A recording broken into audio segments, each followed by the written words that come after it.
আমরা সবাই TikTok account কিন্তু ব্যবহার করে থাকি, কিন্তু টিকটকের নাম যে কিভাবে পরিবর্তন করতে হবে সেই প্রসেসটা কিন্তু আমরা অনেকেই জানি না। তো যারা জানেন না তাদের জন্য আজকের এই ভিডিওটি। তো চলুন কিভাবে নাম পরিবর্তন করবেন দেখি। এই জন্য আপনি সর্বপ্রথম চলে যাবেন টিকটকে। তো আমি টিকটক অ্যাপসটা আমি ওপেন করে নিলাম।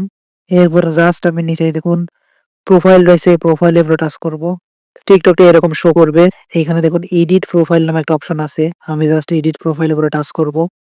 এডিট প্রোফাইলে টাচ করার পর দেখুন এখানে নেম নামে একটা অপশন রয়েছে। এই নেমের পরে একটা টাচ করব।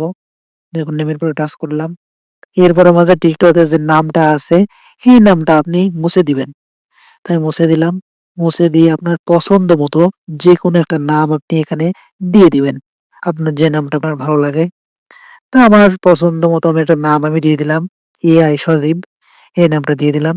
নামটা দেওয়ার পর জাস্ট সিম্পলি উপরে একটু লক্ষ্য করে দেখুন সেভ নামে একটা অপশন রয়েছে। এই সেভ এর পরেটা আমি সিম্পলি টাচ করে দিলাম।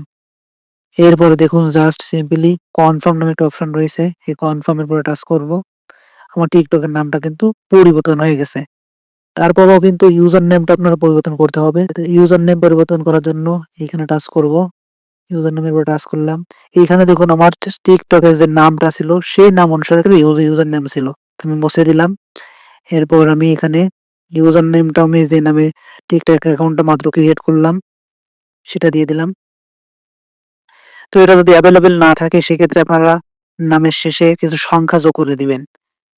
আপনাদের অনেকের নাম দেওয়ার পর এরকম ব্লু টিক যদি না দেওয়া থাকে তাহলে কিন্তু আপনি এটা সেভ করতে পারবেন না।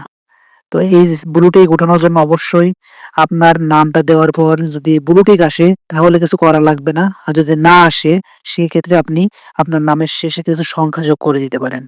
সংখ্যা যোগ করে দিলে দেখবেন এরকম ব্লু টিক আসবে। তো ব্লু টিক আসার পর জাস্ট সিম্পলি উপরে দেখুন সেভ নামে একটা অপশন রয়েছে। এই সেভ এর পরে টাচ করবেন। এরপর দেখুন সেট ইউজার নেম এরপরে টাচ করবেন। এবার কিন্তু আমার টিকটকের নামটা সুন্দরভাবে পরিবর্তন হয়ে গেছে। তো এই ভিডিওটা অবশ্যই আপনাদের ফেসবুকে টাইমলাইনে শেয়ার করে দিবেন। যখন প্রয়োজন হবে তখন দেখে নিতে পারবেন। এই ছিল আজকের ভিডিও। ভিডিওটি ভালো লাগলে অবশ্যই লাইক, কমেন্ট এবং শেয়ার করতে ভুলবেন না। টেকনোলজি সম্পর্কিত যে কোনো ভিডিও পেতে অবশ্যই আমার এই চ্যানেলটিকে সাবস্ক্রাইব করে পাশে থাকবে। আল্লাহ হাফেজ।